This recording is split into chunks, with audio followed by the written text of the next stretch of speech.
SMD резисторлардың маркировкасы тек қана сандармен болады. 3 немесе 4 сан. Мысалы, мына резисторды қарасақ, бұдағы маркировка 101. Алдыңғы 2 саны 10. Бұл значениесі, мағынасы. Соңғы 1 ол көбейткіш, яғни 10-ның 1 дәрежесі. Яғни біз 10-ды 10-ға көбейткен кезде 100 аламыз. Бұл 110 болады. Енді тестермен өлшеп көрейік. Бізде мына жерде 210, омның белгісі. Яғни тестер 0-ден 110-ға дейін өлшейді.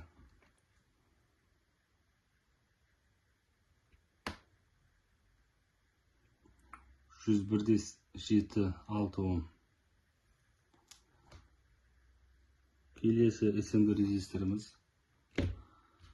маркировкасы 334. Алдыңғы 2 саны 33, значениесі, мағынасы 33. Көбейтеміз 4 деген дәрежесі, 10-ның 4 дәрежесі, яғни 33-ті 10-ға көбейтеміз. Сол кезде бізде 330 мың шығады. 330 мың ом. Ол дегеніміз 330 килоом. Бізде тестерімізде тек қана 200 килоом болғаннан кейін біз мегаоммен өлшейміз. 2 мегаоммен өлшеген кезде бізде 0,33 мегаом болу керек.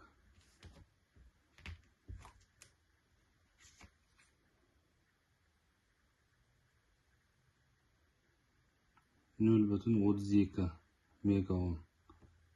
Бізде шуттың кедергісі бар, және тестердің өзінің погрешності бар. Сонымен значение жақындайды. Келесі SMD резисторларымыз 4 санмен белгіленеді. Ол мысалы 1804. Бұл кезде алдыңғы 3 саны мағынасы, яғни 180. Соңғы 4-ші саны көбейткіші, яғни 10-ның 4 дәрежесі. 180-ді 10 мыңға көбейткен кезде 1.800.000 болады.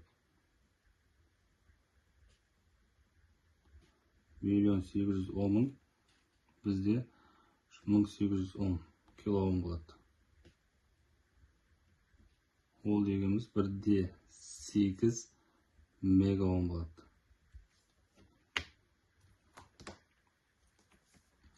Яғни 1,8 мегаом. Біз онда тестердің значениесін 2 мегаомға қоямыз. Кедергіні өлшейміз. 1,7 мегаом шықты.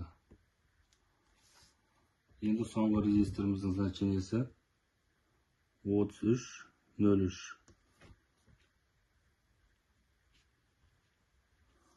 Бұл жерде де алдыңғы 3 саны значениесі 330, соңғы көбейткіш 10-ның 3 дәрежесі.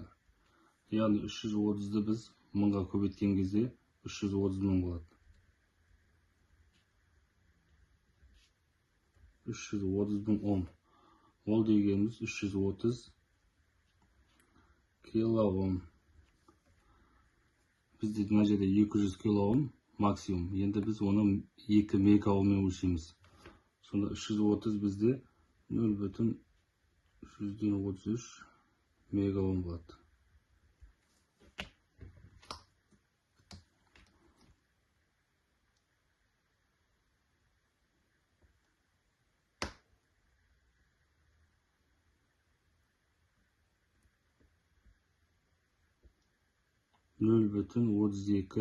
мегаом.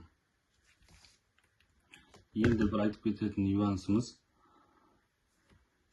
Бізде резисторлар 0 деген маркировка болады. Бұл бізде перемешка, яғни кедергі жоқ бұл жерде. Келесі бір айтатынымыз, мысалы резистор, екі резистордың номиналы бірдей болуы мүмкін. Яғни 100 Ом болуы мүмкін. Біз білетіндей электр тоғы өткен кезде 3 процесс болады. Яғни бірінші магнитный поле болады, екінші химический реакция болады,